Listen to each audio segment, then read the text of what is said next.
Lucci has been defeated, but Luffy has nothing left, can't even get back to the Straw Hats, and, boy, it does not look good for them at the end of the chapter, boy. A One Piece, chapter 428, a Let's Go Back.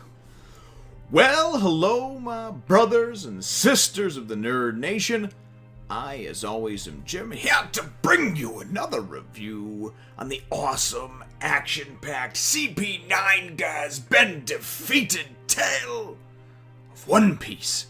Now, our last chapter, of course, saw us, well, I didn't know at the time, but it was the climax, looks like the ending to the actual battle between Rob, Lucci, and Luffy that's been raging on for probably the better part of about 30 chapters now, 20 to 30 chapters, kind of off and on and that sort of thing, in this encounter anyway, this iteration of it.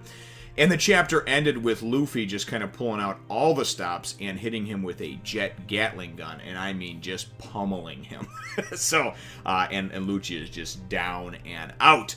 So that's how the chapter left off, and that's right where the chapter picks up. Now, Luffy was actually fighting Lucci on one of the supports of the Bridge of Hesitation. There's a couple of supports, obviously, and the bridge, it looks like it's been blown out in between. And then, of course, there's the escape ship down at the end of the Bridge of Hesitation. And of course, all those lieutenants and captains, the 200 of them, I believe, that were just kind of flooding onto the bridge to try to go in and overtake the Straw Hats. So they're over here, Luffy's over here. He just kind of collapsed at the end of the chapter after beating Lucci. And really, the beginning of the chapter is pretty much just a few pages of awe and amazement from everybody that, even the Straw Hats themselves, but for the most part, a lot of the Marines and government officials, like, holy shit. CP9, this is the strongest cipher poll that we've ever had as far as a group, and they've all been defeated, and their leader, Rob Lucci, has, because everybody was putting their stock in Lucci, right?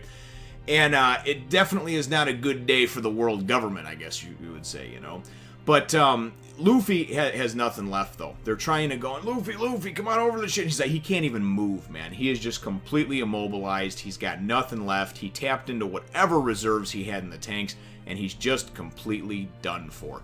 We do wind up seeing, though, within I'd say probably the first 3, 4, 5 pages, that Franky, the Franky family, what was left of them, of course, and then Kashi and Oimo, and then, of course, the Galilea Company as well, the foremen that were still, with them, Paulie and Tilestone and such, Lulu.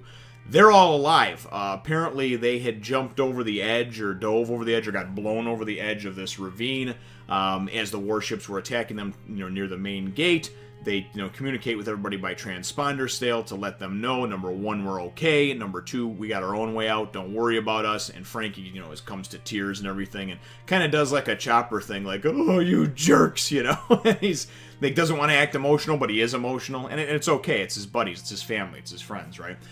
But, and then you see that it looked like it was Paulie's ropes that actually was able to, they're all like dangling by these various rope net type things that he did. So obviously he used one of his moves and of course his ropes to be able to kind of hang everybody over the side and make it appear as if they had fallen or been blown off and to the bottom of this ravine. So that was definitely some good news.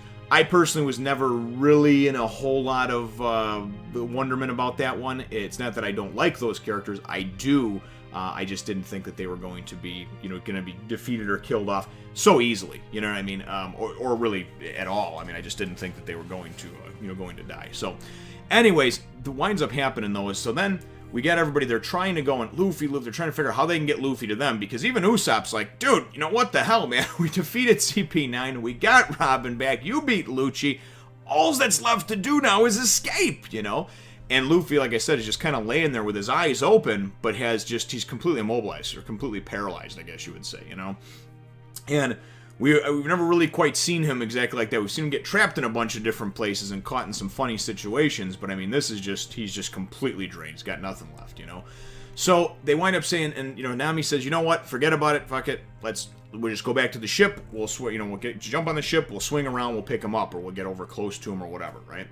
And, that doesn't work, because as soon as they wind up going and turn into the ship, man, shit just gets blown to all hell. Now, if you remember, Chimney and Kokoro, Gonbi, and Chopper were still on the ship, right? Because they're the non-fighting ones right now. Chopper's still immobilized, and the other three. Anyway, I don't know where he disappeared to for a couple chapters, but out of the blast and the blaze comes Sanji running with them under his arms and going, oh man, we nearly made it, you know. I also think it's worth mentioning, too, and I completely forgot to mention this, that a chapter or two ago, when all these captains and lieutenants and whatnot were just kind of flooding onto the Bridge of Hesitation, and Zoro and all of them were trying to hold him back, Zoro actually, it looks like he broke one of his swords. I'm not quite sure which one it was, but I do know that I forgot to mention it, and it was just something that was on my mind. That's what initially triggered them to that they're not fighting just regular people, because he went to go and slash at somebody and the dude just grabbed his sword and just was like, and just broke it. And that's what determined them, you know, to say, hey, that some of them have devil fruit powers. These are more than just ordinary soldiers. So anyway, just thought it was worth noting and kind of circling back around, because when I do record these, it's immediately after I've read the chapter. And it's not that I don't pick up on the things. Most of the time now I do pick up on everything. It's just that sometimes, since nothing is scripted, I forget. You know, I am human, I'm fallible, and I certainly make mistakes with things and forget things and whatnot. So many times, you know, there might be 26 different things that I want to talk about in the chapter, and I get to 24 of them. So, so forgive me for that. But like I said, I thought it was worth mentioning and worth noting because, you know, first time Zoro has been without 3 swords, of course, since he went and wound up acquiring the couple of swords that he did, you know, back in around chapter 95 to 100, you know, back in Logtown. So, anyways, so what I thought was pretty cool about it though is now they're trapped on the bridge, okay, and then there's this support over here that Luffy's laying on, and all these warships are just about to. They're starting to count down, right? They're like, okay, in 5 seconds, Straw Hat Luffy and his gang are gonna be gone. We're gonna wipe them off the face of the earth.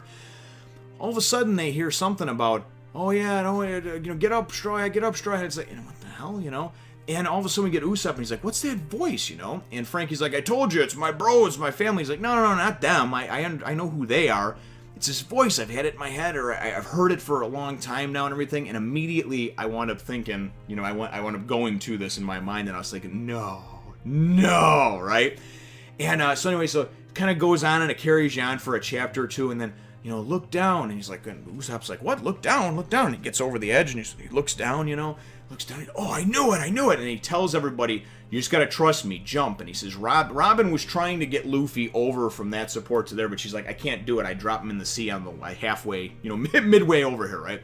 So he says, well, can you at least go and pull him off the edge to drop him down, right? Yeah, sure. So as this is all commencing, and it's your 5, 4, 3, he's convincing everybody to just make this jump, this leap of faith, right? Everybody winds up jumping, and you gotta remember that half of them are devil fruit users, so if he doesn't have a plan or doesn't know what he's talking about, they're all fucked, right? So, because the ones that aren't going to be able to go and carry all of them that are, you know, devil fruit users. But anyway, nonetheless, so they all jump, Luffy's pulled over the edge, and what do we wind up seeing at the end, which I thought was great, man, was jump on board, and there's the Going Merry, right? Now, you haven't seen the Going Merry since the end of Water 7, and we knew that it was done for, it had nothing left, Franky started tearing it apart, and then if you remember, though, as Lucci and, well, you know, as the CP9 members that were there, Lucci and Khalifa and whatnot, and Bluno were there, it wound up being Kaku that went and pulled the release lever to go and open up that, to open up the door, basically, you know, and wound up letting the ship out, and just let it out to sea, right? Now, to think about it, and this is cool because this is not a, even though they're trying to portray it as it's being an alive character, this is a ship. It's not an alive character, right?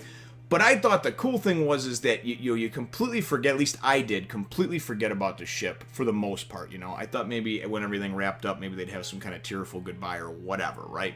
But in the middle of Aqua Laguna and all the shit that was going on, this ship managed to go, and the spirit of this ship, or whatever, the Klabouterman, you know, wound up going and loving this crew so much that it wanted to ride or die one last time, man, and wound up showing up at Enies lobby when they needed it, right? Because obviously they're about to get blown to shit, and shows up, and I thought it was just so cool and so fitting and so nice, and just to see that all get kind of wrapped up and come full circle, and for this ship that truly took on the embodiment of another character, just to truly have loved its crew that much and everything, to be able to show up at the right time. Like I said, and it was so expertly done and written because I didn't write off the Going Merry, but I just kind of forgot about it for the last, you know, 50, 60 chapters or whatever it's been since we've been here on Enies Lobby. So excellently done. Man, just it really got me a little choked up, you know. I got me a little choked up. I had to dry my eyes. I was like, oh man, you know.